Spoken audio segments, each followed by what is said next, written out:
Eu coloco, tudo bem. Já coloquei, desculpa, gente. Ok, já. Vamos partir lendo Mateus 24, do versículo 3 até o versículo 14. No Monte das Oliveiras, achava-se Jesus assentado quando se aproximaram dele os discípulos. Em particular, e lhe pediram: dize-nos quando sucederão estas coisas e que sinal haverá da tua vinda e da consumação do século. E ele lhes respondeu: vede que ninguém vos engane, porque virão muitos em meu nome, dizendo eu sou o Cristo, e enganarão a muitos. E certamente ouvireis falar de guerras e rumores de guerras. Vede, não vos assusteis, porque é necessário assim acontecer, mas ainda não é o fim. Porquanto se levantará nação contra nação, reino contra reino, e haverá fomes e terremotos em vários lugares. Porém, tudo isto é o princípio das dores. Então sereis atribulados e vos matarão. Sereis odiados de todas as nações por causa do meu nome. Nesse tempo, muitos hão de se escandalizar, trair e odiar uns aos outros. Levantar-se-ão muitos falsos profetas e enganarão a muitos. E por se multiplicar a iniquidade, o amor se esfriará de quase todos. Aquele, porém, que perseverar até o fim, esse será salvo. E será pregado este evangelho do reino por todo o mundo para testemunho a todas as nações. Então virá o fim. E vamos ler também outro texto que está em Tessalonicenses, capítulo 2, do versículo 1 ao 4.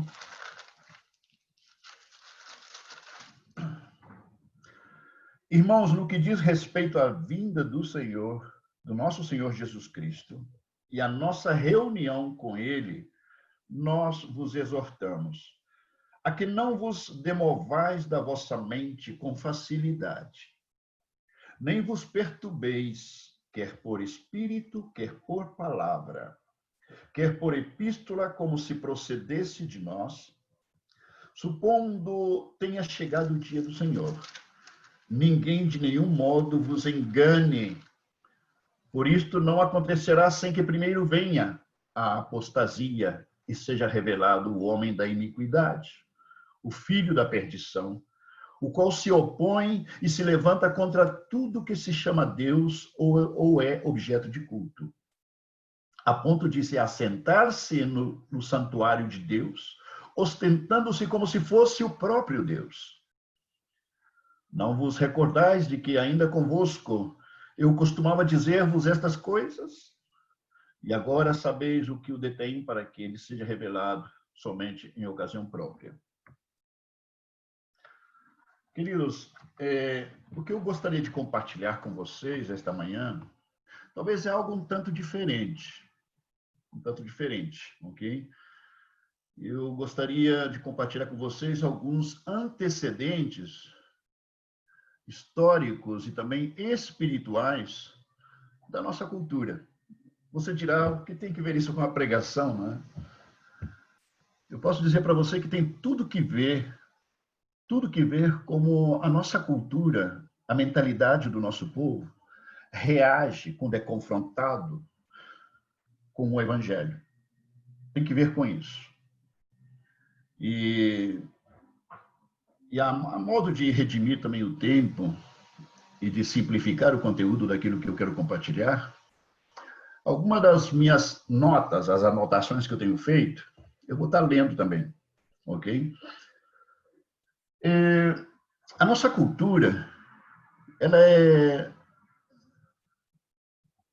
na verdade, uma experiência espiritual latino-americana, é uma herança sincrética da religião essa que veio lá da Europa, essa religião idólatra que veio da Europa, misturado com um tipo de animismo espiritista e pagão.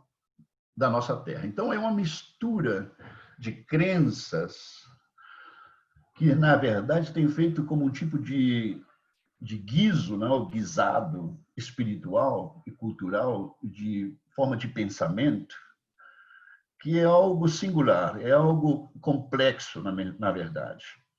Mas dentro dessa mistura animista, sincrética, idolátrica, queridos, vem infiltrado, entendeu? De uma forma camuflada, um problema ainda muito maior, muito maior. E esse problema hoje, de alguma forma, ele está disfarçado de um fenômeno cultural, está disfarçado de um fenômeno social, está disfarçado simplesmente de um fenômeno filosófico ou de uma maneira de pensar, como ideologias. Então, é muito fácil não dar e nem prestar muita atenção nesta forma de ser da nossa cultura, não?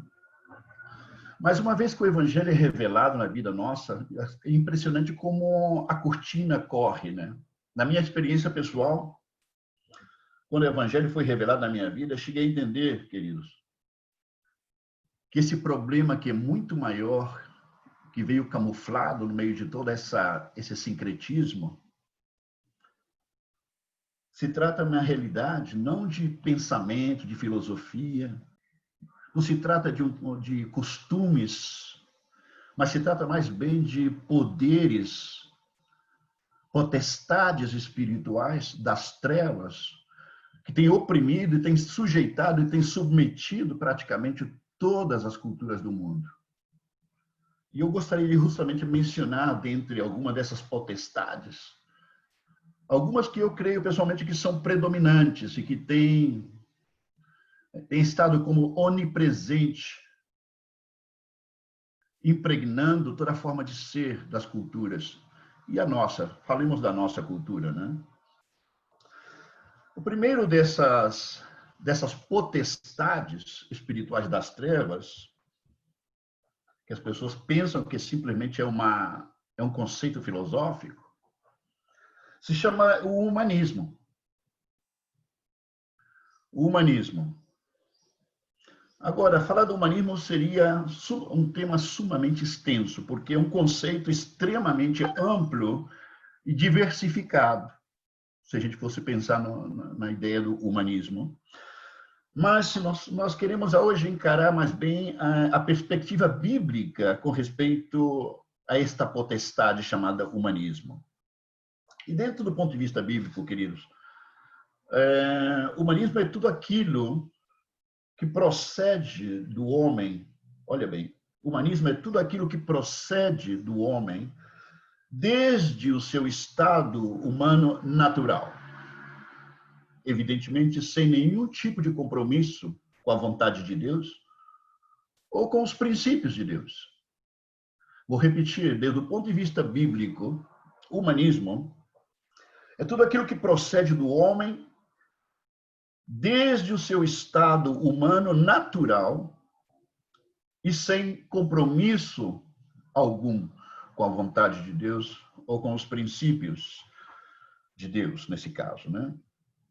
Podemos dizer que o humanismo, ele sempre existiu. Na verdade, desde a queda de Adão, aí foi inaugurado, né, se podemos dizer assim, o humanismo.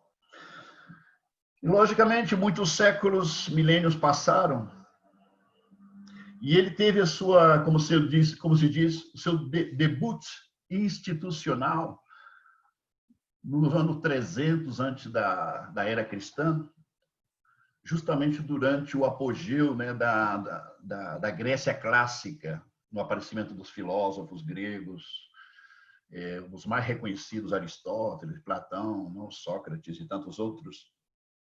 Aí o humanismo ele tomou muita forma, né? Mas depois disso, ele, de alguma maneira, ele se foi revivido, esse humanismo ele foi revivido durante a Idade Média. E a forma como ele se manifestou na Idade Média, aí a partir do século XIV, no século XVI, ele teve como a cúspide, né, da sua manifestação. Ele foi manifestado como humanismo renascentista. Eu sei que são alguns termos, não sei quantos estão familiarizados com esses termos, mas foi praticamente uma mudança radical. Foi como se diz, resetar a cultura, a humanidade, né? Quando falamos do renascentismo. O Renascimento falou muito do despertar, não, das artes, da história, da ciência, da literatura, da política, e, logicamente, também surge, digamos, a reforma protestante, a reforma espiritual, né, que se aconteceu da parte da Igreja Católica e o nascimento da Igreja Protestante. Bom, então, aí onde o humanismo ele apareceu em glória e majestade, né? E, querido, e essa corrente humanista, ela tem impregnado a nossa sociedade como um todo, até o dia de hoje, em todo sentido. Praticamente não existe instituição no mundo que não tenha sido tocado ou impregnado por este fenômeno chamado humanismo. E um dos pontos centrais do humanismo, querido, um dos tantos pontos centrais, é que dentro do conceito da religiosidade, dentro da espiritualidade, o humanismo, eles deixaram de se preocupar com a eternidade. Eles deixaram de se preocupar com o além e começaram a se centrar mais na necessidade atual ou na necessidade presente do ser humano. E é curioso que esse humanismo, ele segue ainda tocando essa tecla até no dia de hoje. Por exemplo, eu me lembro que eu estava em Santiago do Chile, uns anos atrás, entrei numa praça e me dei de frente com uma faculdade, que se chamava Faculdade do Humanismo Cristão. Quando eu vi aquilo, eu fiquei impressionado. Por quê? Porque praticamente é uma incoerência essa frase, humanismo cristão. Se nós pensamos que o humanismo é aquilo que parte do homem para o homem, aquilo que é cristão parte de Deus para Deus. Então não tem absolutamente nada a ver uma coisa com a outra. Então o humanismo cristão é uma das tantas incoerências com o qual nós nos enfrentamos na atualidade, mas é tomado simplesmente como uma corrente de pensamento. Inclusive como um posicionamento válido, legítimo para muita gente. Nessa sociedade que sabemos que está totalmente conturbada, uma sociedade completamente confusa, completamente desorientada, desnorteada enquanto o que é e o que não é, o que é verdadeiro e o que é falso. É impressionante. Esse é dos problemas, uma das consequências desta influência do humanismo hoje. Por exemplo, no passado, a Igreja Católica ela tem sido, digamos, ela que tem levado a batuta praticamente na questão religiosa, é a que tem levado a batuta do humanismo, mas ela já não tem mais esse patrimônio sozinha. Nos nossos dias, nós podemos ver claramente que as próprias instituições evangélicas em si, muitas delas, ainda também hoje manifestam essa presença, que insisto com vocês, que eu considero que é uma arma mortal, uma arma secreta usada por Satanás em contra de tudo aquilo que é verdadeiro, tudo aquilo que é de Deus. Ok? Então, por exemplo, uma das formas que hoje se acentua isso, que existem muitas instituições cristãs evangélicas que não estão preocupadas com o além. Pois nem sequer se fala do inferno, nem sequer se fala da vida eterna, nem sequer se fala de inferno, não se fala mais de céu. É tanto a omissão com respeito a isso, que muitas pessoas que são igrejadas no nosso dia, inclusive, tanto que já nem pensam nisso, que alguns nem sequer acreditam. Eu vi uma notícia faz um pouco tempo atrás, de que 70%, olha bem, 70% de pastores que são formados em institutos bíblicos nos Estados Unidos da América, eles não acreditam na existência do inferno sequer. Daqui a pouco já não acreditam na existência do céu, daqui a pouco não acredita na existência, vão acreditar mais bem na história do Chapeuzinho Vermelho. É mais fácil crer nisso do que crer que Cristo algum dia veio a esta terra. Então, o problema é grave. As pessoas não estão, as igrejas estão mais preocupadas com agora o presente. De que maneira estão preocupadas com o presente? O foco já não é a eternidade, o foco já não é Deus, o foco já não é Cristo. O foco é o homem. Por tantos séculos, no tempo da colônia e tudo isso, para a Igreja Católica Romana, a evangelização consistia em chegar e estabelecer comunidades de ajuda social. A ajuda social hoje, para muitas dessas instituições, é sinônimo de evangelho. Agora, muitas instituições evangélicas estão caindo exatamente na mesma linha, estão entrando na mesma corrente de que evangelizar é ação social. E isso está tomando forma cada vez mais. Está tomando cada vez mais forma e está sendo cada vez mais intenso. Portanto, a preocupação hoje é o bem-estar do ser humano. A preocupação hoje é a necessidade do ser humano, é o sofrimento do ser humano. Então, hoje a mensagem é: preocupemos com o nosso próximo, ajudemos o próximo, porque isso é o que Cristo quer que a gente faça. Então, essa ênfase, queridos, ainda que em si mesmo a ajuda social, a obra social, ela deve ser parte da pregação do Evangelho, mas não da forma que ela está sendo enfocada nos nossos dias, levada por uma corrente que não tem nada a ver nem sequer com o homem, tem que ver com uma potestade espiritual das trevas, e uma forma de distração, tirando o nosso foco de Cristo, tirando o nosso foco da eternidade e colocando-a sobre a temporalidade, colocando-a sobre a necessidade. E que coisa que pode ser maior distração, querido? Que dizer, não, é legítimo, porque o ser humano está sofrendo e tem necessidade, nós temos que ajudar. Então, as pessoas, quando pensam assim, que melhor argumento para poder distrair você daquilo que realmente é a prioridade de Deus? É colocar os carros na frente do boi, né?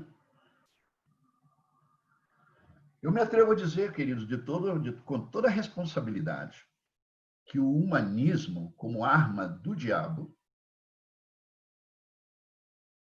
é a religião do anticristo. Porque o humanismo é um tipo de cristianismo. Olha bem, o humanismo é um tipo de cristianismo, mas sem Cristo. Por isso as pessoas têm caído nessa armadilha. E por isso muitas pessoas têm sido desviadas da verdade. E o grande problema é que a ausência, olha bem, a ausência do Evangelho, a ausência da revelação da cruz do Calvário, a única coisa que poderia impedir as pessoas de se desviarem da verdade, a única coisa que podia impedir as pessoas de cair nessa armadilha, que é um tipo de cristianismo, é o humanismo disfarçado de Cristo. A única coisa que podia impedir, hoje, está ausente. Está ausente das pregações, está ausente dos púlpitos, está ausente da vida de muita gente igrejada, que é o Evangelho. É o único que poderia sustentar, e nos guardar e nos impedir de cair nessa armadilha diabólica. O problema é que essa armadilha diabólica ela tem uma cara muito linda, tem uma cara muito bonita, tem uma cara de piedade. Ela está fantasiada de Cristo. Esse é o problema. Está fantasiada de Cristo. Mas eu me atrevo a dizer também que o humanismo, querido, é o maior dos males que tem já se manifestado em contra do Evangelho e em contra da Igreja de Cristo. O humanismo. E eu falo por ser testemunha.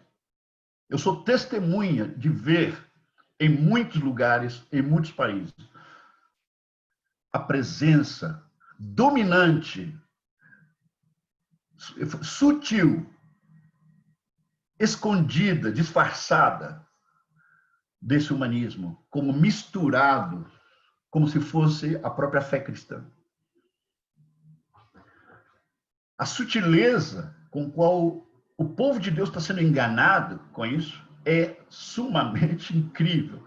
É incrível a sutileza.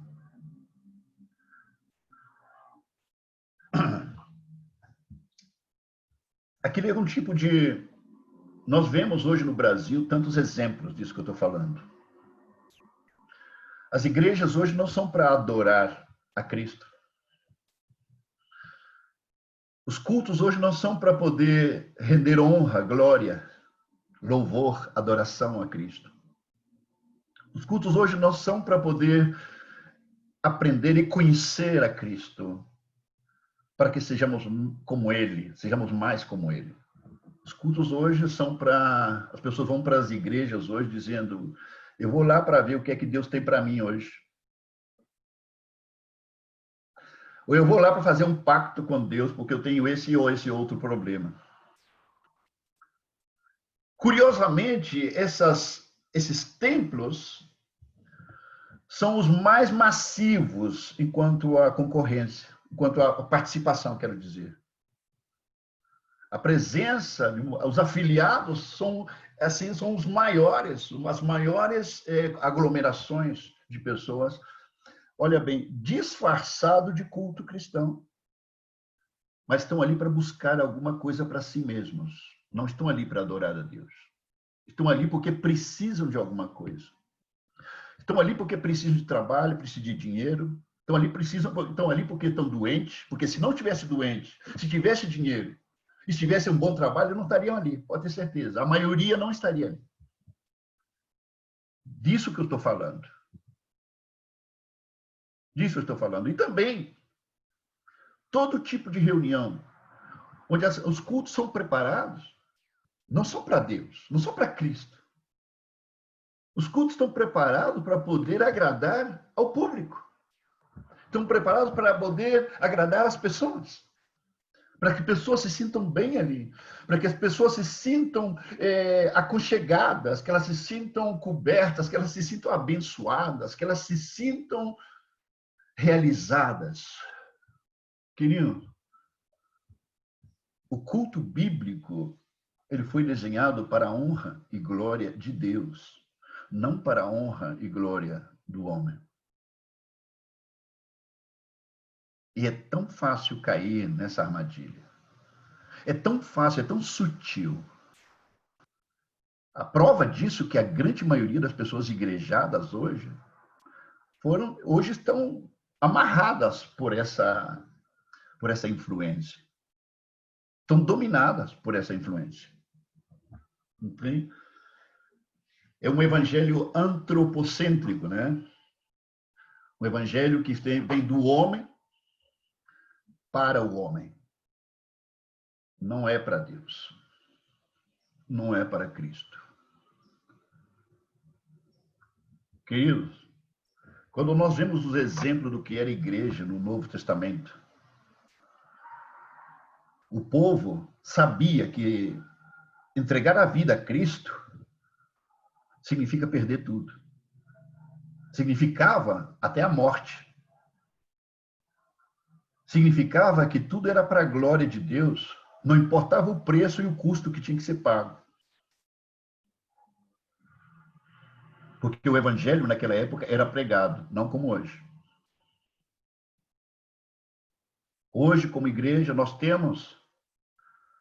vocês são prova disso, nós temos batido nessa tecla com muita força, com insistência. Graças a Deus que pelo menos estamos acordados. E eu espero que permaneçam assim. Porque lembre-se disso, é muito fácil ser arrastado pelo engano, pela mentira, deste poder das trevas que domina o mundo inteiro. E ele é sumamente evidente na nossa cultura. É sumamente evidente e presente na nossa cultura. Tem dominado tudo o que chamamos religião. O cristianismo, né? Cristianismo com seus ismos viciosos, né? Nem sequer na verdade, nós somos parte do cristianismo, querido. Porque o cristianismo hoje é um vício religioso. O povo de Deus verdadeiramente hoje deveria ser mais bem considerado os da fé de Cristo. Aquele povo que é da fé de Cristo. Porque os ismos sempre arrastam muitos vícios, né? E práticas que não têm nada a ver com a verdade. É interessante que nós, quando lemos no Evangelho de João, capítulo 5, perdão, capítulo 15, João capítulo 15, versículo 5,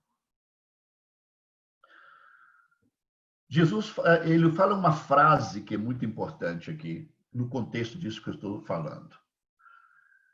Ele disse que separados de mim, falando aos seus discípulos, separados de mim, no contexto de que os discípulos eram os ramos da videira. Ele era a videira, os discípulos, os ramos, estamos ligados a ele. E Jesus disse, vocês devem permanecer ligados na videira, porque separados de mim, vocês não podem fazer coisa nenhuma. Nada podem fazer. Agora, aquele da mente natural, a mente carnal, vai dizer, isso é mentira. Eu posso fazer muita coisa. De fato, tem muita gente que não está nem aí com Deus e está fazendo muita coisa boa. E sabe o quê? É verdade. Tem muita gente que não está nem aí com Cristo e está fazendo muita coisa boa. Como é que, então, que Jesus está dizendo, separados de mim, nada podem fazer? O que será que ele quis dizer com isso? Ele está tocando exatamente o ponto que nós estamos falando aqui, queridos. O que Jesus está dizendo é, qualquer coisa que você fizer, e que isso não seja fruto da minha relação, da minha comunhão íntima com você, tudo aquilo que não procede do meu espírito, através da sua vida, não tem legitimidade, não tem valor espiritual, não é contabilizado por Deus. Pode até ser coisa boa, tem seu valor temporal, seu valor relativo, né? Mas que seja considerado de Deus, não. Porque as coisas que são consideradas legítimas diante de Deus, nossos atos, nossas obras, somente são contabilizadas por Deus aquelas obras que são feitas em Cristo. Insisto e repito, que seja fruto da nossa comunhão com Ele. Onde a ideia não partiu da minha condição humana, senão que partiu do Espírito dele que habita dentro de mim. Isso são consideradas obras feitas em Cristo? Porque qualquer outra coisa, querido, que você faça, que não proceda, não tenha esta procedência, na Bíblia são chamadas de obras mortas. Obras mortas. Mas é coisa muito boa. Mas é algo muito bom, algo piedoso. Pode até ser. É melhor que aquela pessoa siga fazendo aquela coisa piedosa, de valor temporal, que estiver fazendo maldade, né? Mas o problema é que aquela pessoa que está separada de Cristo ou que está atuando na sua carne, fazendo algo bom, ela crê que aquele algo bom que ela está fazendo, aquilo ganha pontuação diante de Deus. Ela ganha crédito com Deus com aquilo. Esse é o grande engano. Essa é a grande mentira.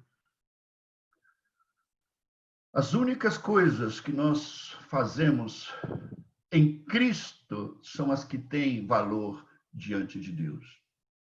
As outras têm seu valor relativo e temporal. Deve ser feito pelaquela pessoa que está atuando na carne? Melhor fazer do que não fazer.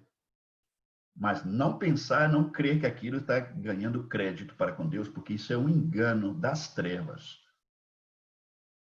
E esse é o engano que, por exemplo, o mundo está hoje, queridos. O cara que está nas trevas, separado de Cristo, ele chega para você que está em Cristo, ele fala assim, olha, eu estou ajudando aqui um necessitado. O cristão chega e fala assim, eu estou aqui ajudando um necessitado aqui, estou dando R$100 para ele comprar comida. E vem um cara que está nas trevas servindo a Satanás e diz, eu também dou. De fato, eu vou dar 200 para ele.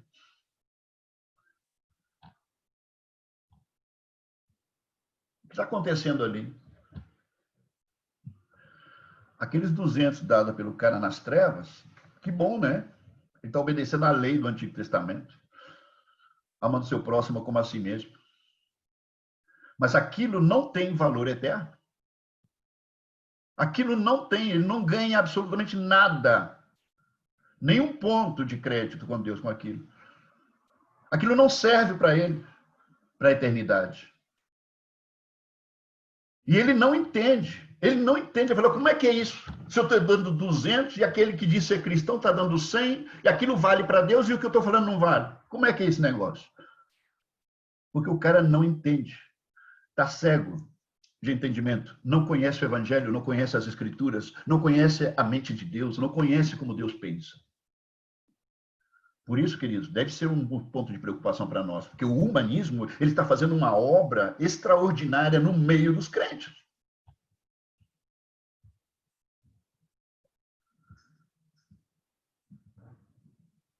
É um infiltrado. É uma estratégia de guerra. E Satanás não é besta. É melhor a gente não esquecer disso. Lá em Romanos 8, versículo 8, diz que aqueles que estão na carne, ou que procedem na carne, não podem agradar a Deus. Não podem agradar a Deus. Lá em Romanos capítulo 11, versículo 36, o texto tão conhecido por nós, né? Romanos 11, 36. Porque dele, que quer dizer que procede dele, é por meio dele, ainda que seja dentro de nós, e para ele são todas as coisas. Está inteiramente na contramão do humanismo, queridos. Isto. Vem de Cristo, executado por Cristo, e de volta para Cristo.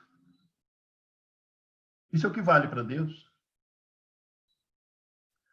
O humanismo vem do homem, executado pelo homem e para benefício do homem. Humanismo. Nada que ver. Absolutamente nada que ver. Nós precisamos entender isso.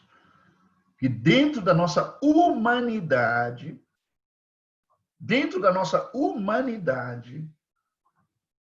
este princípio que de Cristo, dele, por ele e para ele sejam todas as coisas, possa ser realidade também através da nossa vida. E que nós tenhamos entendimento disto. No último devocional que eu compartilhei, eu mencionei aquela palavrinha tão conhecida e repetida por nós, né? Tiago e eu temos repetido bastante. O prototokos. Cristo, ele é o prototokos. Ele é a causa primeira. E a pergunta é, ele é a causa primeira da sua vida? Ele é a causa primeira, ele é a razão de ser. Ele é a razão de ser de tudo aquilo que você faz? Essa pergunta que eu estou fazendo para você, ela tem inspiração absoluta e estritamente bíblica, querido. E essa declaração que eu acabo de fazer, ela é uma declaração de guerra em contra do humanismo. É Cristo a causa de ser da sua vida?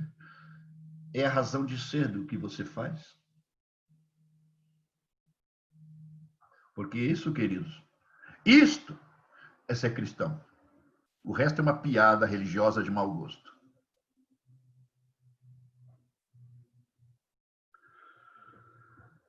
O segundo potestade que vem atuando historicamente, a segunda, se chama relativismo. São todos conceitos disfarçados de filosofia, né?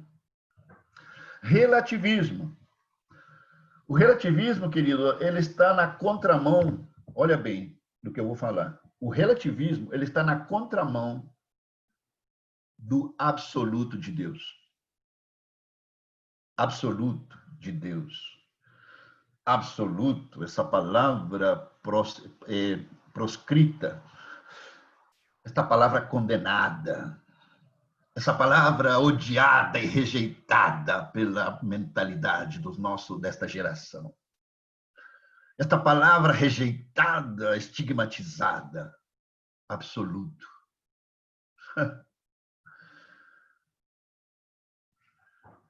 Isso é uma cria do humanismo, o relativismo. De maneira resumida, querido, o relativismo afirma, olha bem, o relativismo afirma de forma absoluta que a verdade é relativa. Eles estão absolutamente seguros, os relativistas, de que a verdade é relativa. Tá? Para que você entenda coerência, eu menciono isso. Quer dizer que a verdade ela pode variar de uma era ou de uma época para outra. Ela pode variar de um lugar ou de uma cultura para outra cultura. E ela pode variar também de uma pessoa para outra pessoa. O que tem certa lógica, né? Tem certa lógica.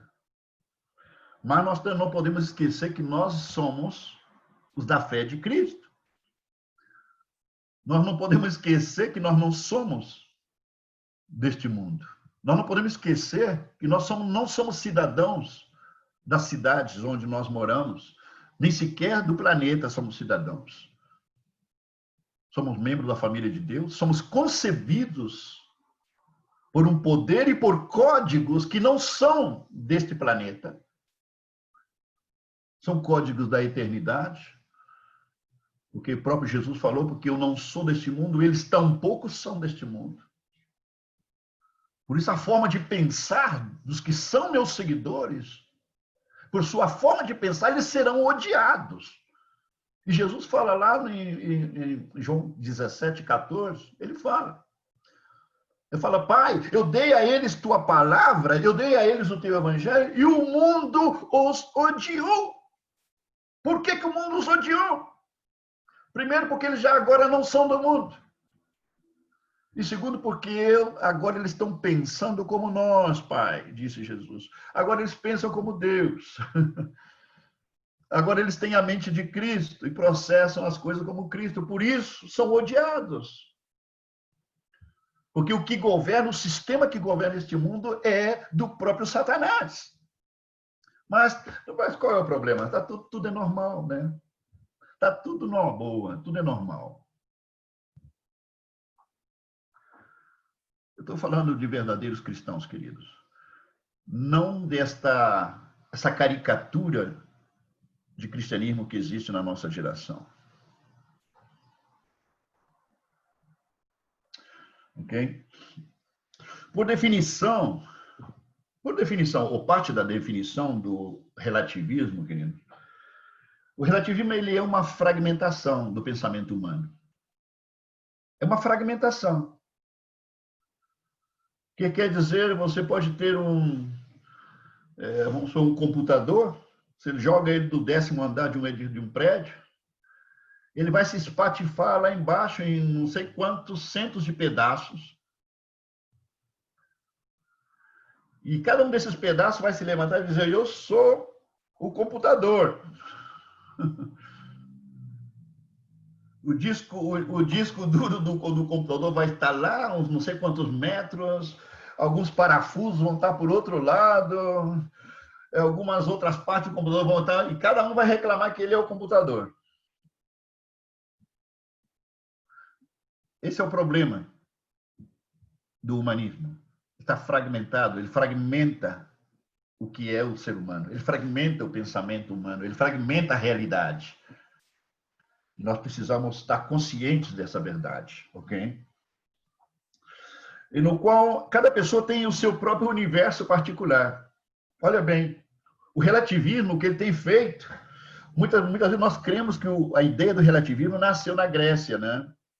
Os gregos simplesmente descobriram uma realidade que já existia, queridos. Eles não inventaram o relativismo. O relativismo nasceu lá no Jardim do Éden. Já?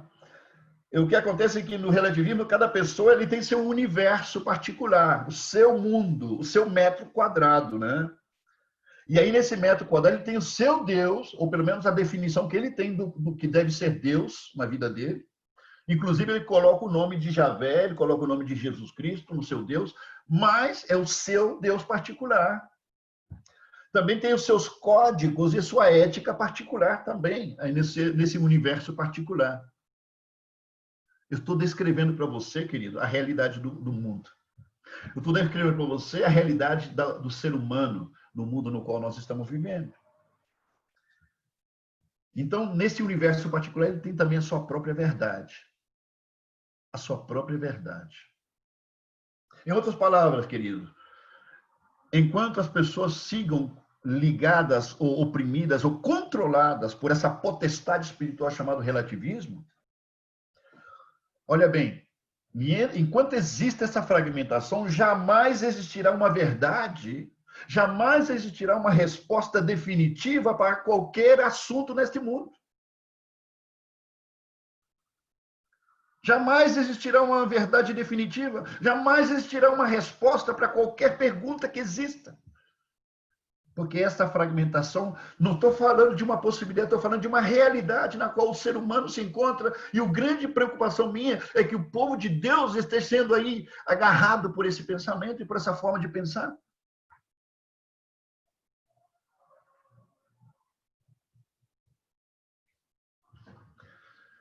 O evangelho, querido, não admite absolutamente nada disso. É por isso que o evangelho é perigoso para Satanás. É por isso que o evangelho, querido, ele está absolutamente em contraposição a todos esses pensamentos. O evangelho não admite a nenhum desses pensamentos, a nenhuma dessas potestades. Ela não admite.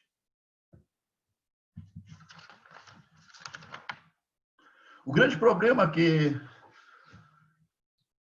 essa potestade, eles lutam, essa potestade, esse poder relativista, humanista, eles têm uma guerra sem quartel em contra da fé cristã, em contra do evangelho, em contra da igreja de Cristo. E o problema é que muitos igrejados hoje, muitos igrejados estão perdendo de vista, querido, o fato que nós cremos em um Deus absoluto. Tem muita gente dentro das igrejas que já não crê mais em um Deus absoluto. Em um Deus que pensa em termos absolutos, que atua em forma absoluta. Um Deus em cuja palavra, a sua verdade é absoluta. A verdade de Deus, ela é absoluta em relação a qualquer um de nós, a todo ser humano. Isso não tem, é uma coisa, é como a estrela do norte. Não se move, aí não tem forma de mover isso. Ela é permanente, ela é eterna. Ok? A verdade de Deus, a palavra de Deus, ela é absoluta em relação a toda a humanidade. E a cada um de nós em particular. Ela permanece sendo absoluta. Deus, Cristo, como um ser absoluto, ele deve permanecer sendo nossa referência, a referência para toda a humanidade. Como já disse, ele é a nossa estrela do norte. Jesus é a nossa referência, a nossa estrela do norte, nosso porto de chegada e de partida para qualquer destino. É Cristo. E todos nós, não importa quem seja, qual seja a condição, todos necessitamos ser medidos por esse Cristo absoluto, por essa palavra absoluta. Se não temos um ponto de referência, a fragmentação simplesmente vai continuar. Resultado, confusão, perturbação mental, loucura. Loucura. Deixará de existir o propósito para qualquer coisa. Tudo perderá sentido e propósito.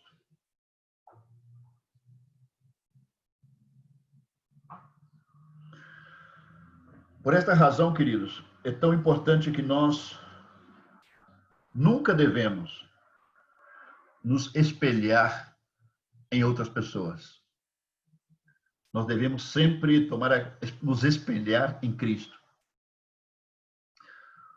olhar no espelho e ver a Cristo, não olhar as pessoas e nos espelharmos nela, nos compararmos nela, nos medirmos por outras pessoas, senão por Cristo devemos nos espelhar permanentemente. Quando você entende estas coisas, o resultado necessariamente, por revelação do Espírito, vai levar você a ser consequente com a palavra. Vai levar você a ser consequente com o Evangelho, queridos.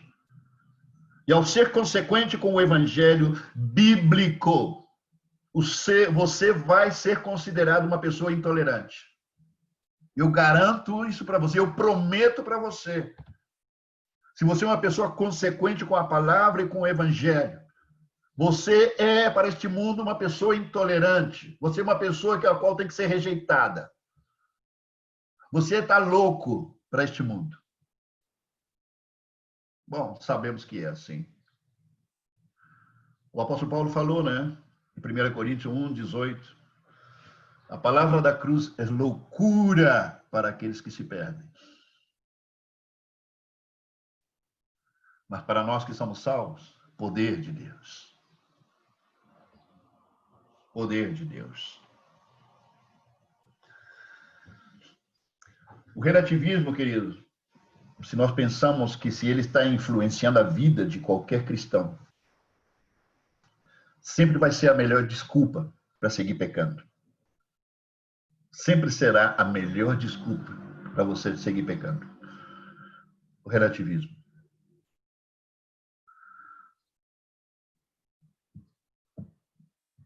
Vocês lembram, eu não sei se todos participaram alguma vez, num seminário que eu dei sobre a caída do homem, lá em Gênesis 1, 2 e 3. Lá no capítulo 3 de Gênesis, versículo 22 ao 24. Aqui vemos a reação de Deus com a queda do homem. Temos que entender isso nesse contexto. A reação de Deus com a desobediência de Adão. É interessante, se quiser pode abrir sua Bíblia e ver. Eu vou contar o que aconteceu ali para você. De repente, Deus vai e fala o seguinte. O próprio Deus que falou, façamos o homem a nossa imagem e semelhança. Agora, esse mesmo Deus disse, agora o homem é como um de nós. Logicamente, Deus está aí conferenciando com a Trindade, não com os anjos. Muita gente diz que é com os anjos. Não tem nada a ver com os anjos, porque o anjo não é como Deus. Deus conferenciando na Trindade. O homem agora é como um de nós, disse Deus. Sabendo o bem e o mal. Não seja que agora ele estenda a mão e coma também da árvore da vida e viva para sempre. E diz o texto que Deus expulsou o homem do jardim do Éden e pôs uma espada, um anjo com a espada dando volta, guardando o caminho da árvore da vida, para impedir o homem de comer da árvore da vida. Muita gente não entende o significado desse texto. Mas quando Deus diz que o homem é como um de nós, evidentemente, meus irmãos, ele não está dizendo que o homem agora é um Deus todo-poderoso, santo e maravilhoso como ele. Não está dizendo isso. Porque aquilo foi uma reação à desobediência e à rebeldia de Adão. Portanto, Deus não está dizendo que o homem agora, com pecado, agora ele é um Deus tão maravilhoso e glorioso como eu. Não está dizendo isso, evidentemente. O que Deus estava querendo dizer, o homem agora é como um de nós, o que Deus, parafraseando, o que Deus estava dizendo é o seguinte. O homem, através da sua desobediência e rebeldia, ele usurpou uma atribuição divina, que é de julgar, de decidir, de escolher. A partir de agora, o que o homem vai fazer, ele se endeusou. Ele se fez a si mesmo um Deus. E como um Deus agora, ele vai decidir por conta própria e separado do verdadeiro Deus, ele vai decidir o que é verdade e o que é mentira. Ele vai decidir o que é e o que não é, o que é justo e o que é injusto, o que é bom e o que é errado, o que é certo e o que é errado, o que é bom e o que é mal. O homem vai decidir agora, nessa condição de novo Deus. E o problema que nós temos nos nossos dias hoje, querido, é que o planeta tem 7 bilhões e meio de deuses. Uma fragmentação de 7 bilhões e meio de deuses. Aí está a fragmentação. E cada um desses deuses, ele tem um Deus feito à sua imagem e semelhança. Ele tem seu universo particular. Ele tem sua visão da vida. Ele tem sua verdade. Ele tem seus códigos, suas leis pessoais, particulares. E esta é a realidade do mundo no qual nós vivemos hoje.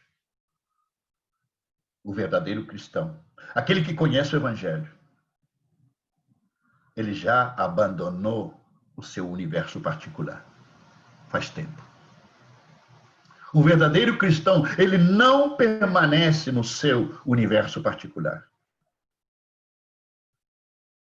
Porque ele já entendeu que a referência, a estrela do norte, é Cristo, o verdadeiro Deus e Senhor.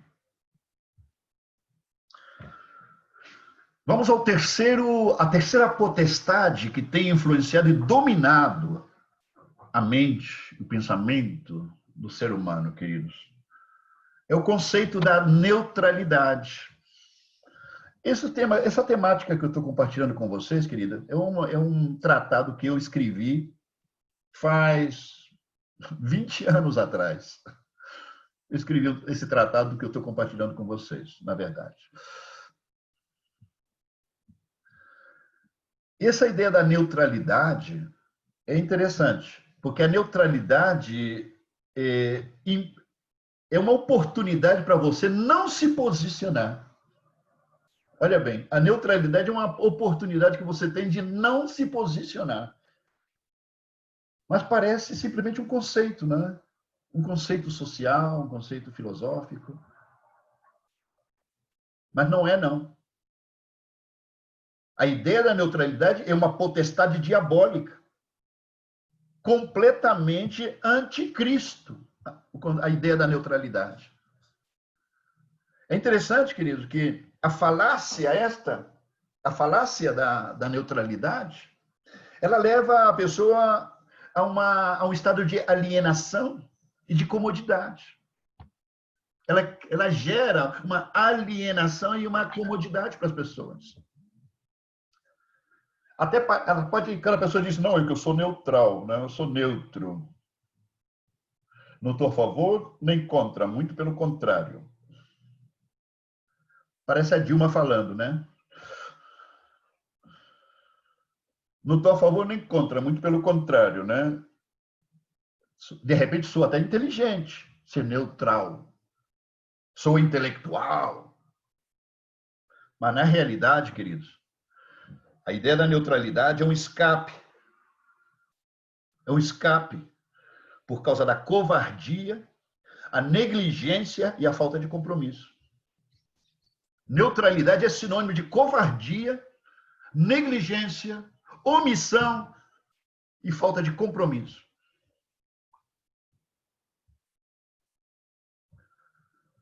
Agora, o problema é que a ideia da neutralidade está sumamente impregnada na mente de muitas pessoas que se consideram filhos de Deus. Ah, não é meu problema. É problema seu, sim. Ah, não, mas não tem nada a ver com isso. Tem, sim. Você e eu temos que ver com tudo que acontece. Sabe por quê? Porque Jesus diz que você e eu somos luz e sal da terra. Luz do mundo e sal da terra. Por isso tem que ver com a gente, sim. É interessante que eu escutei uma história uma vez, muito curtinha, vou contar para vocês, que durante a Segunda Guerra Mundial, na perseguição dos nazistas em contra dos judeus, Tinha dois amigos caminhando. Um amigo começou a comentar com o outro. E dizer, nossa, cara, que terrível, não é o que os nazistas estão fazendo em contra dos judeus. O amigo B falou, tem toda a razão. Tem muita razão. E seguiram caminhando. E o amigo A voltou a conversar novamente e falou, mas sabe o quê? Eu acho que também os judeus fizeram muita coisa errada, né? Por alguma coisa errada eles estão sendo perseguidos, sendo maltratados, não é? E o amigo B disse, rapaz, você tem toda a razão. Tem toda a razão. Seguiram caminhando e lá na frente o amigo A falou, sabe o que, cara? Eu falei uma coisa, depois eu falei a outra coisa e você falou comigo que eu tinha razão nas duas coisas. Você não pode estar dando razão na primeira e dando razão na segunda coisa ao mesmo tempo. O amigo B falou, você tem toda a razão.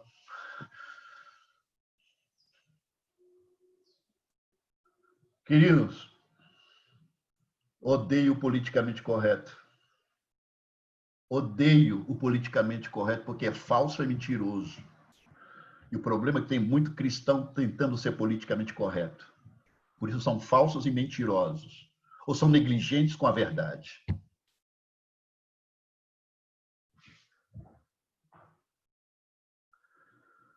Não estou a favor nem contra, muito pelo contrário, né?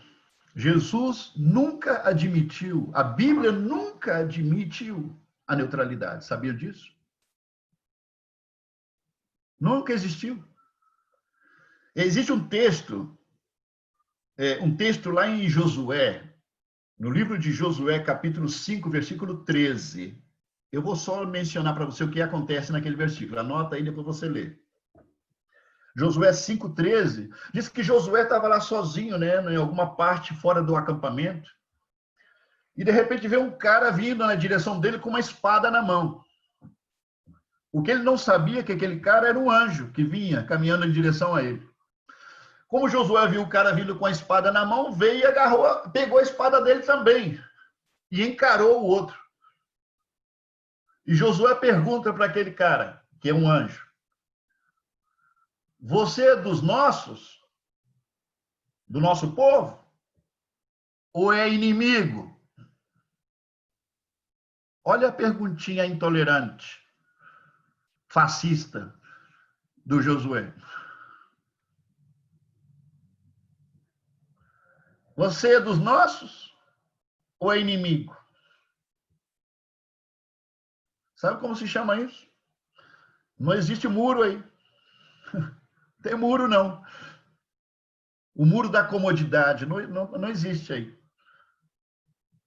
Josué, imagina a resposta hoje, da mentalidade de hoje, desse anjo, né? Oi, cara, vamos com calma aí, vamos com calma aí. Olha, eu não sou do povo de vocês, não, nem conheço o seu povo, não tenho ideia quem é o seu povo, mas eu não tenho motivo nenhum para ser inimigo de vocês, eu nem sequer conheço vocês. Do que você está falando? Que se eu não sou do seu povo, eu sou inimigo? Cara, não seja intolerante. Você sabe por que Josué fez essa pergunta, querido?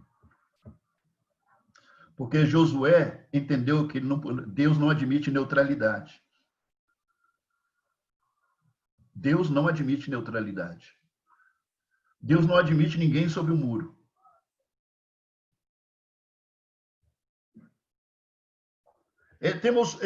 Você vê lá, por exemplo, em Apocalipse,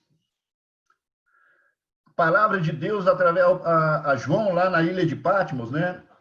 Apocalipse 3, do versículo 15 e 16. O conteúdo vocês conhecem também. Apocalipse 3, de 15 a 16. Aí vemos o próprio Jesus falando com João. Jesus deixando claro para João que ele não admite neutralidade. Não admite estar ninguém sobre o muro. E falando para a igreja de Laodiceia, Jesus fala o seguinte: a igreja de Laodiceia, ela é morna, ela não é fria nem quente. Sabe qual é o problema aí, queridos? É que Deus reconhece, olha bem, Deus reconhece a existência do frio. como reconhece a existência do quente. Mas Deus não reconhece a existência do morno. É tanto que não reconhece que ele rejeita e que ele fala de vomitar. Vomitar. Causa vômito em Cristo. Aquilo que é morno. Interessante. Creio que existe uma tremenda lição através desse texto. Ou você é, querido, ou você não é. Esse assunto de que está tentando ser é porque você não é. Aquele que está tentando, ele não é. Ele não é. Aquele que está fazendo o melhor que pode, não é. Se você está querendo fazer o melhor que pode, você não é. Eu estou sendo estritamente bíblico com isso que eu estou falando. Ou você é, ou você não é. Por que temos que pensar assim, queridos? Porque Deus pensa assim. Os judeus pensavam assim. Por quê? Porque Deus pensa assim. A mentalidade judia é assim. Você sabe que toda a Bíblia, Antigo e Novo Testamento, foi escrita com esta forma, desta forma. A Bíblia inteira está escrita desta forma. Ou é ou não é. Não existe neutralidade na Bíblia, nem no Antigo, nem no Novo Testamento. Eu vou dar outro texto no Novo Testamento, para que você entenda. Mateus capítulo 12. Jesus falando aqui. Mateus 12, versículo 30. Aquele que não é comigo é contra mim, disse Jesus. Então você pergunta hoje para o indivíduo, por uma série de indivíduos que hoje são igrejados, que amam a Deus com todo o coração, são sinceros na igreja e participam de tudo. Você pergunta para eles, meu irmão, como é que está aí dentro? Como é que está a comunhão com Jesus? Está ligado? Tem comunhão íntima aí? Está na palavra? Está no evangelho, meu irmão? É salvo aí? Bem salvo, bem seguro. Olha, meu irmão, não que seja assim tão salvo, né? Não que seja assim tão fanático cristão, né? Mas aí nós estamos, mas Deus sabe, né? Deus sabe, nós amamos a Deus de verdade, né? Ele sabe e conhece o nosso coração, né? Ah, então você não é cristão. Não, não é que não seja, sabe? Não é que não seja. Ah, então, não, é que você disse que não é tão cristão, então significa que você está nas trevas, você está com o diabo. Não, isso sim que não, isso sim que não. Ah, você não está com o diabo, mas tampouco está com Cristo.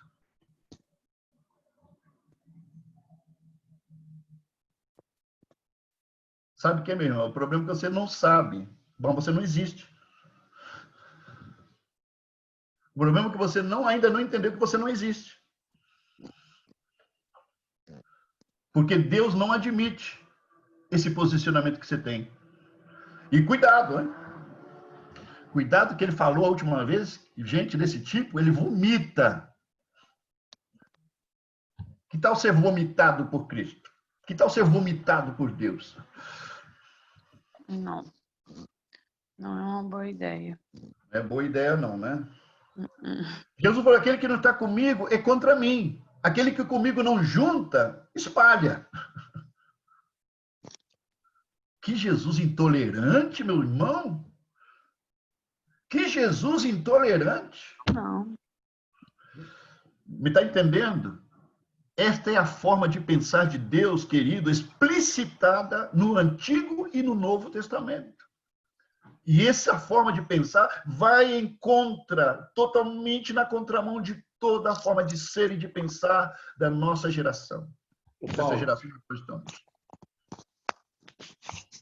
Paulo, e eu acho importante reforçar o que você está falando, porque a gente acha que o simples fato de pensar assim não é tão relevante, né?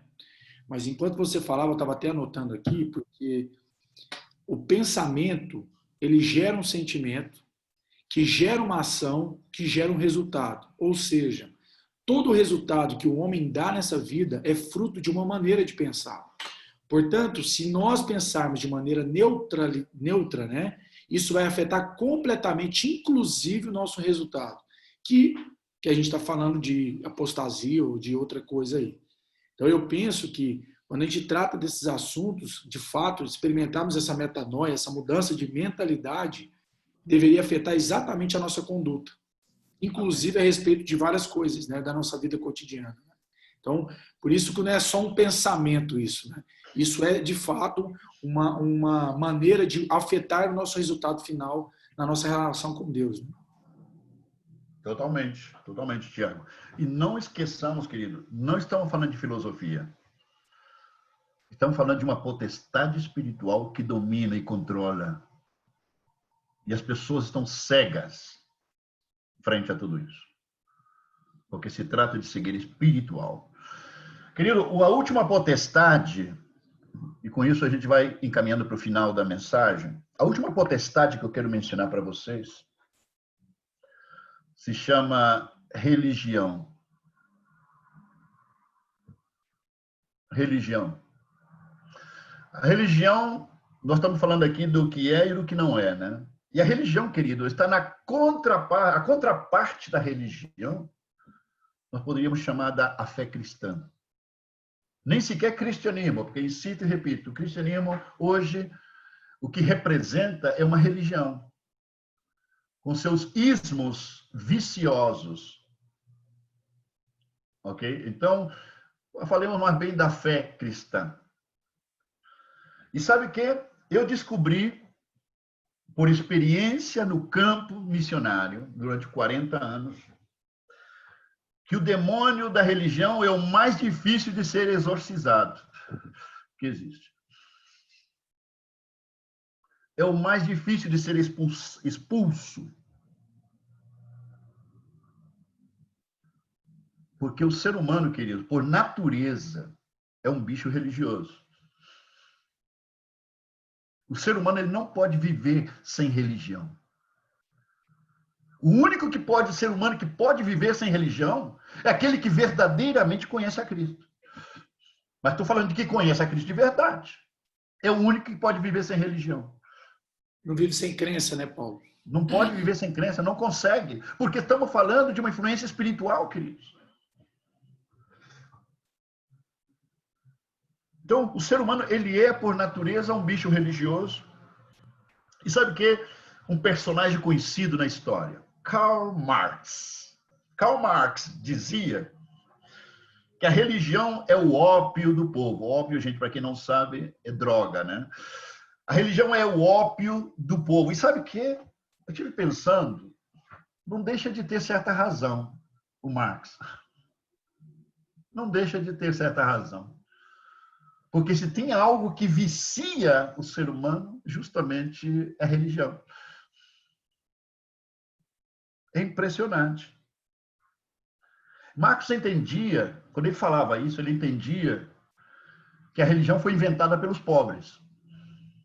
Em que sentido? Que o pobre, que ele era perseguido, ele era maltratado, sofria injustiça não dos poderosos, das elites. Então ele inventou a religião pensando que depois da morte ele teria uma vida melhor que a vida que ele está tendo no presente. Olha o pensamento de Marx. Aquele vivedor, aquele gigolô, que viveu sustentado pela mulher e com 7 filhos morrendo de fome.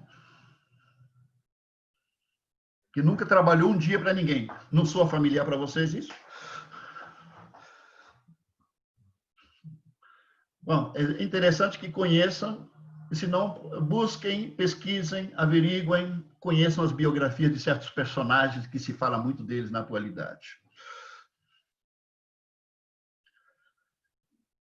É o demônio religioso, queridos. A religião, ela pode até ter trazido, queridos, certos benefícios para a humanidade.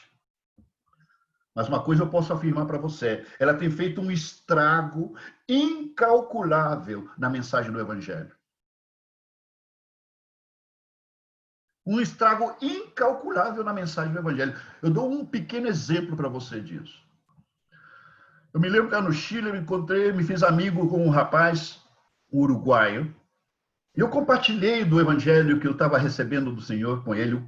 Aquele menino ficou tão impactado com a mensagem do evangelho, tão impactado, que ele voltou para o Uruguai, buscou o pastor dele e falou: nossa, pastor, você tem que ver isso, é impressionante o evangelho revelado como é, pastor... O pastor falou: para, eu estou aqui para poder fazer e estabelecer e cumprir as normas da nossa denominação. Não estou nem aí com isso que você está falando. Eu me pergunto quantos milhares pensam como ele.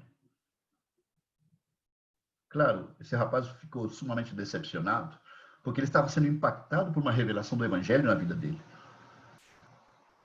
Mas o pastor considerou que as normas da denominação eram mais importantes. Eu pensei que o fariseísmo, o judaísmo, se havia morto, mas não está morto, não, está vivo como nunca em nossos dias.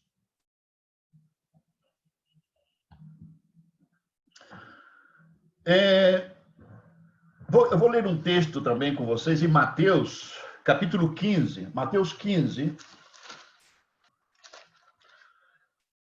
Para que vocês vejam o problema da religião, o que Jesus enfrentava com o problema da religião. Mateus 15, do versículo 1 ao 9. Escutem, por favor. Então vieram de Jerusalém a Jesus alguns fariseus e escribas e perguntaram: por que transgridem os teus discípulos a tradição dos anciãos?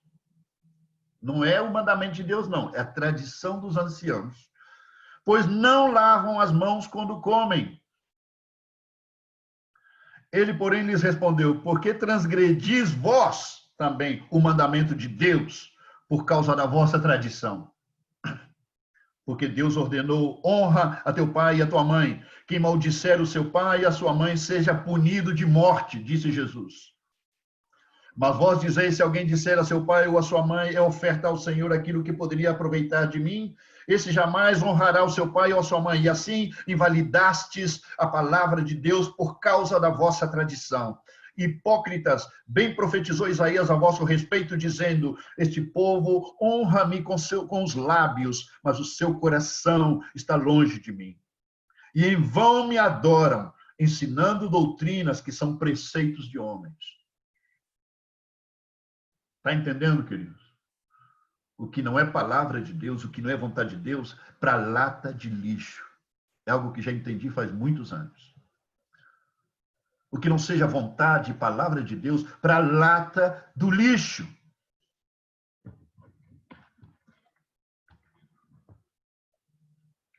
Também lá em Mateus, mesmo capítulo de Mateus, capítulo 15, versículo 13, diz outra coisa. Jesus falou o seguinte com os fariseus: toda planta que meu Pai Celestial não plantou, olha bem, toda planta que meu Pai Celestial não plantou, será arrancada.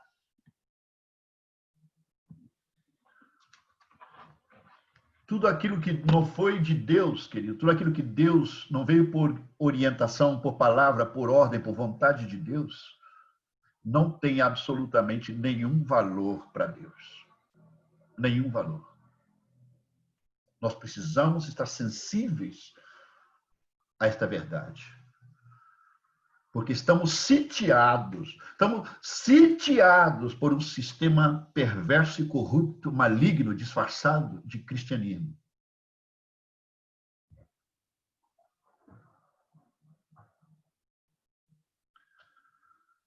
Nós vemos nisso também a confrontação permanente de Jesus com os líderes religiosos. Como você acredita que seria Jesus vivendo nos nossos dias? O sistema religioso perseguia, batia em Jesus de uma maneira permanente. Permanente. As autoridades espirituais,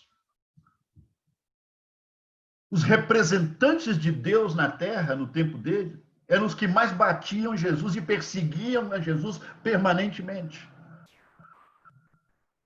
Como você acha que seria com Jesus se ele viesse hoje e está no nosso meio? Ele ia ser bloqueado, cancelado e processado.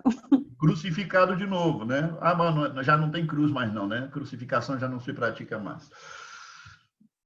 Mas talvez seria levado à cadeira elétrica, ou seria enforcado, alguma coisa, ou fuzilado, alguma coisa assim, fariam com ele.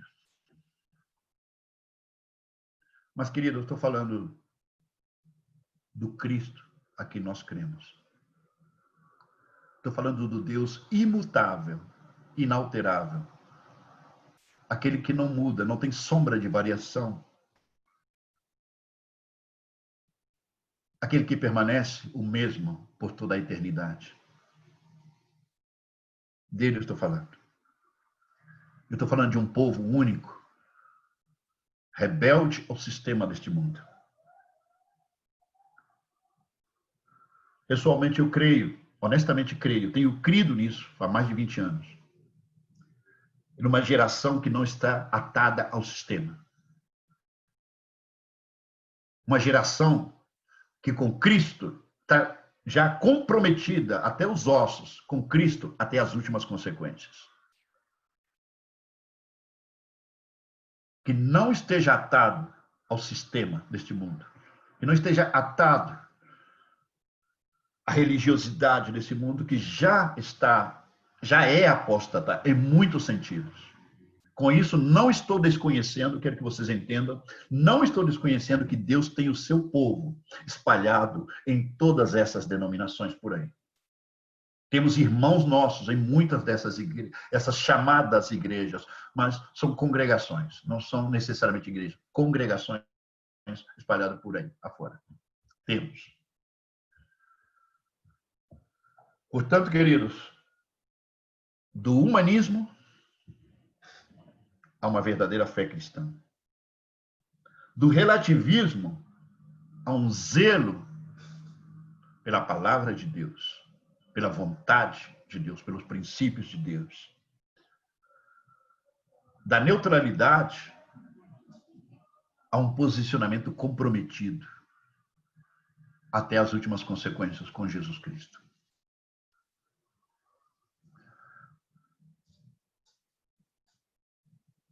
Os apóstolos, o próprio Mateus falava isso, que muitos procurariam entrar no reino dos céus. Muitos procurariam entrar, mas não poderiam entrar. Porque a porta, ela é estreita e apertado o caminho. E muitos procurarão entrar, mas não poderão. Por quê, queridos? Porque Cristo não é para qualquer um, não. Não é para qualquer um, não. Se não é chamado, não tem como entrar. Mas se é chamado, lembre-se, será capacitado pela graça, pelo poder de Deus, para viver uma vida impossível. A isso fomos chamados nós. Eu quero terminar lendo alguns textos da Escritura e depois disso, se alguém quiser fazer algum comentário, também está bem-vindo fazer, antes que nós oremos para poder fechar a nossa reunião de hoje. Marcos, enquanto eu vou buscando aqui os textos para ler, você poderia buscar outra canção para que possamos acompanhar juntos? Vou ler um texto que está em Colossenses, capítulo 1, depois capítulo 3. Colossenses 1, versículo 13, depois 19 a 23. Versículo 13. Ele nos libertou do império das trevas e nos transportou para o reino do Filho do seu amor. Versículo 19. Porque aprouve a Deus que nele residisse toda a plenitude, e que, havendo feito a paz pelo sangue da sua cruz, por meio dele reconciliasse consigo mesmo todas as coisas, quer sobre a terra, quer nos céus. E a vós outros também que outrora erais estranhos e inimigos no entendimento, pelas vossas obras malignas, agora, porém, vos reconciliou no corpo da sua carne, mediante a sua morte, para apresentar-vos perante ele santos, inculpáveis e irrepreensíveis, se é que permaneceis na fé, alicerçados e firmes, não vos deixando afastar da esperança do Evangelho, que ouvistes e que foi pregado a toda criatura debaixo do céu, a do qual eu, Paulo, me tornei ministro. Capítulo 3 de Colossenses, versículo 1 ao 3. Portanto, se foste ressuscitados juntamente com Cristo, buscai as coisas lá do alto, onde Cristo vive, assentado à direita de Deus. Pensai nas coisas lá do alto, não nas que são aqui da terra, porque morrestes e a vossa vida está oculta juntamente com Cristo em Deus. Quando Cristo, que é a nossa vida, se manifestar, então vós também sereis manifestados com ele em glória. E por último, quero ler Tito, capítulo 2, versículo 11 ao 14. Porquanto a graça de Deus se manifestou salvadora a todos os homens, educando-nos para que, renegadas a impiedade e as paixões mundanas, vivamos no presente século sensata, justa e piedosamente, aguardando a bendita esperança e a manifestação da glória do nosso grande Deus e Salvador Jesus Cristo, o qual a si mesmo se deu por nós, a fim de remir-nos de toda a iniquidade e purificar para si mesmo um povo exclusivamente seu, zeloso de boas obras. Deus abençoe a sua palavra. Queridos, alguém gostaria de fazer algum comentário mais? Algum agregado, como o Tiago fez?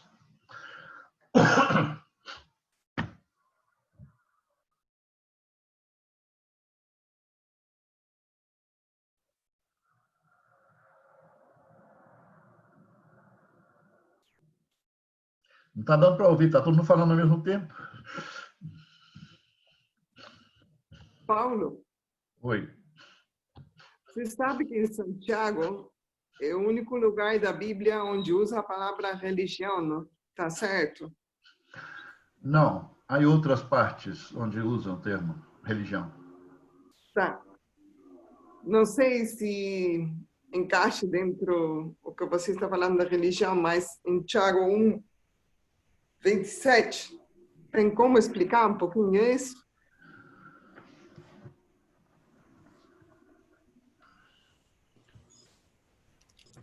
No contexto de sua pregação, gostaria que explicara.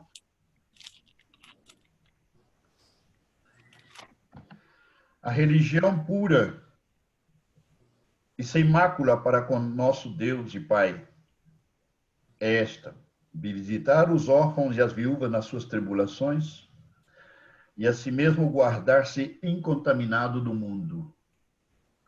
É um muito bom texto. O termo religião aparece no livro de Atos, e aparece também aqui, e aparece pelo menos em 3 ou 4 lugares mais.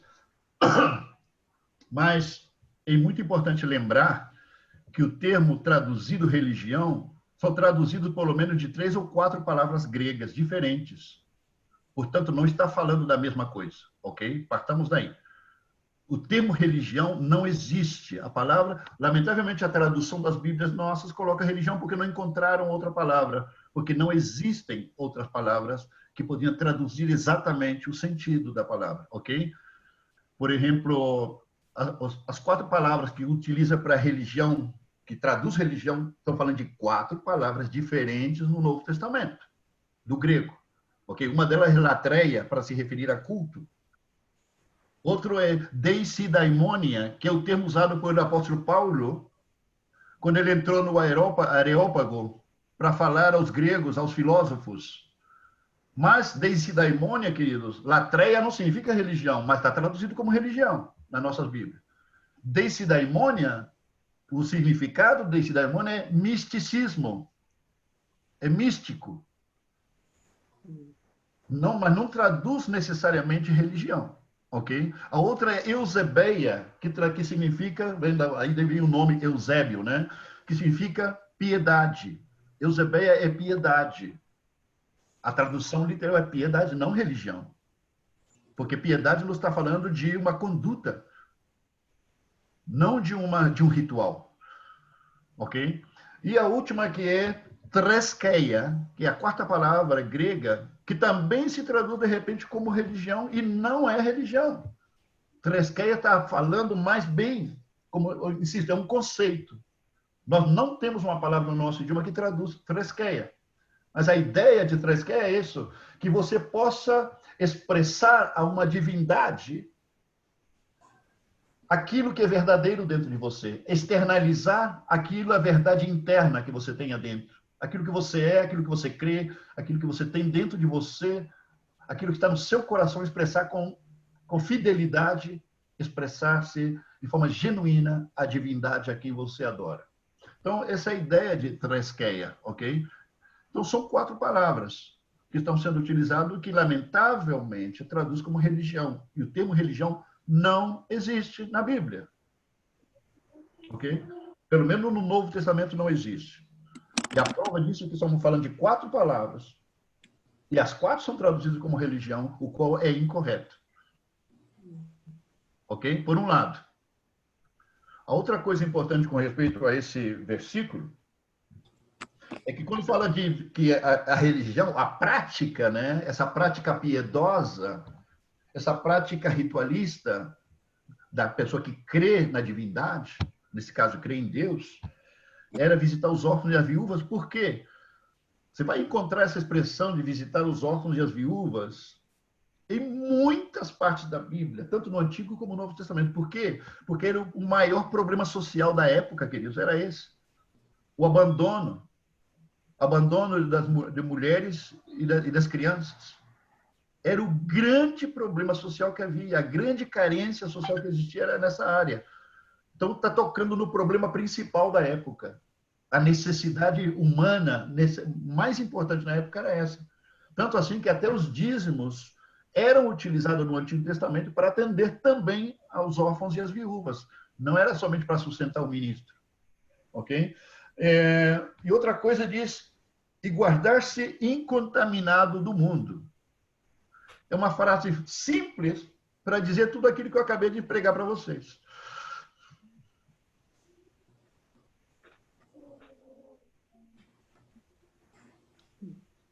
Ok, Michel?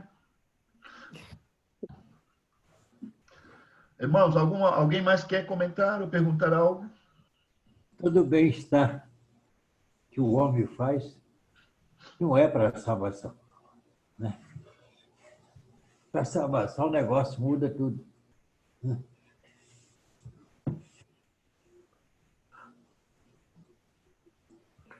Como é bom, Fernando, a gente está recordando aquilo que Deus tem nos revelado desde a infância. Eu fico muito satisfeito por estar compartilhando esse evangelho da qual a gente recebeu desde a infância. Então, a gente está vendo que Deus está providenciando e revivificando a nós para a verdadeira palavra de Deus. Deus abençoe. Para que continue fazendo. Você esteja mesmo correspondendo com o ministério que Deus tem te dado. Amém. Amém. Meus irmãos, eu quero, antes de terminar essa reunião, eu vou pedir o Nathaniel aí, nos dê uma ungidinha à distância, né? Uma oração aí, abençoando a nossa congregação, pessoal. Mas antes que ele comece a orar, eu quero animar vocês, queridos, a não deixar cair a peteca. O que quero dizer com isso? Nossas reuniões de oração, de estudo, estão muito esvaziadas. Não permita que o Covid ganhe de você, pelo amor de Deus. Tá bom? Deus siga abençoando suas vidas, que tenham um resto de dia maravilhoso, né? Com a presença do Senhor, assim, em alegria na família. Seja um tempo bom para compartilhar, ok? Nathaniel, ora para a gente aí para terminar esse tempo. Sim, senhor. Amém. Senhor, eu te agradeço pela tua bondade, pela tua misericórdia, Pai, pelo teu cuidado, Deus. Eu te agradeço por essa manhã, por essa oportunidade, Deus, que o Senhor nos deu de ouvirmos, Pai, daquilo que vem do Senhor, Pai. Eu peço realmente, Pai, que tudo aquilo que foi ensinado, Deus, tudo aquilo que foi ministrado aos nossos corações nessa manhã, que isso possa realmente permanecer, Pai. Que a gente possa pensar nisso ao longo do dia, que a gente possa meditar em tudo isso. E que o Senhor venha realmente nos despertar, Senhor, abrir os nossos olhos, para que a gente não caia nesse erro, Pai, que a gente não se submeta, Pai, à ação dessas diferentes potestades, Pai, desses principados que têm realmente agido no nosso meio, Pai. Eu peço que o Senhor venha realmente nos fortificar, Deus, na tua palavra, Deus, na oração, como igreja, Pai, para que a gente resista a todas essas armadilhas, a toda essa obra do diabo, Pai.